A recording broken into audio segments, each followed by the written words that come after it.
শতভাগ আমদানি শুল্ক প্রত্যাহার, দাম নির্ধারণ কিংবা অভিযান কোনো কিছুতেই নিয়ন্ত্রণে থাকছে না বাজারে পণ্যের দাম।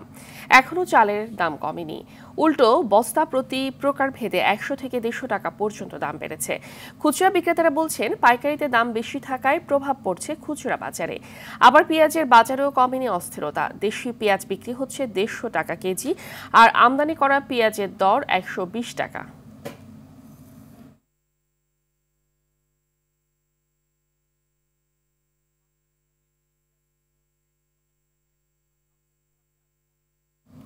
দর্শক, এই বিষয়ে আরো জানাতে কারণ বাজার থেকে সরাসরি যুক্ত হচ্ছে সহকর্মী সাকিবুর রহমান।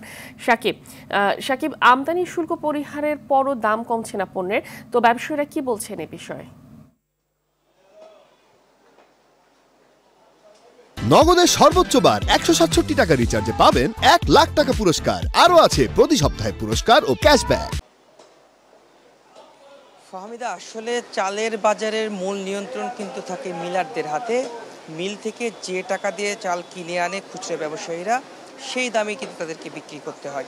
মিলগুলোতে কিন্তু এখন পর্যন্ত যারা খুচরা ব্যবসায়ী রয়েছে, পাইকারি ব্যবসায়ী রয়েছে, তারা যখন চাল নিয়ে আসছে তাদেরকে কিন্তু সেই পুরনো যে অজুহাত, গেল কিছুদিন আগে যে বন্যা হয়েছিল উত্তরাঞ্চলে, সেই অজুহাতে কিন্তু দেখানো হচ্ছে যে ওই বন্যার সময়ে চালের ক্ষতি হয়েছে, ফসলের ক্ষতি হওয়ার ফলে দামগুলো বৃদ্ধি, এখনও সেই দামগুলো কিন্তু কমছে না।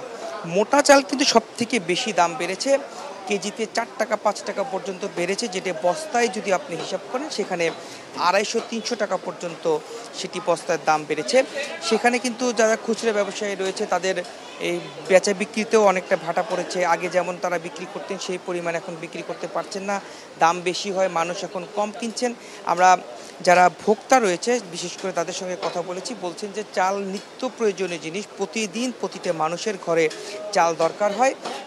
এই যে মানুষের আয় না বাড়া এবং তার বিপরীতে দ্রব্যমূল্যের দাম এভাবে বেড়ে যাওয়া, এটি আসলে কোনোভাবেই তারা সংসারে মানিয়ে নিতে পারছেন না।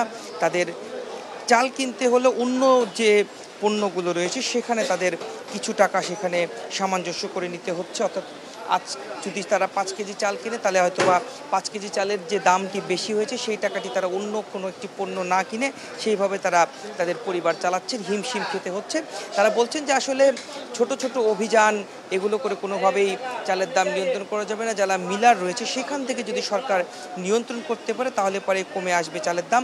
যেহেতু সামনে কিছুদিন পর নবান্ন, নতুন চাল উঠবে, মানুষজন আশা করছেন যে এই নবান্নের পরে নতুন চাল উঠলে দামগুলো আরও কমে আসবে। ব্যবসায়ীরাও বলছেন যে যেহেতু নতুন চাল উঠবে তখন চালের বাজার পরিপূর্ণ হয়ে যাবে, সেখানে হয়তো বা কিছুটা দাম কমবে, এমনটি আশা করছেন এখানকার খুচরা ব্যবসায়ীরা। তো এই ছিল আমার কাছে চালের বাজার থেকে সর্বশেষ। ফাহমিদা, ধন্যবাদ আপনাকে।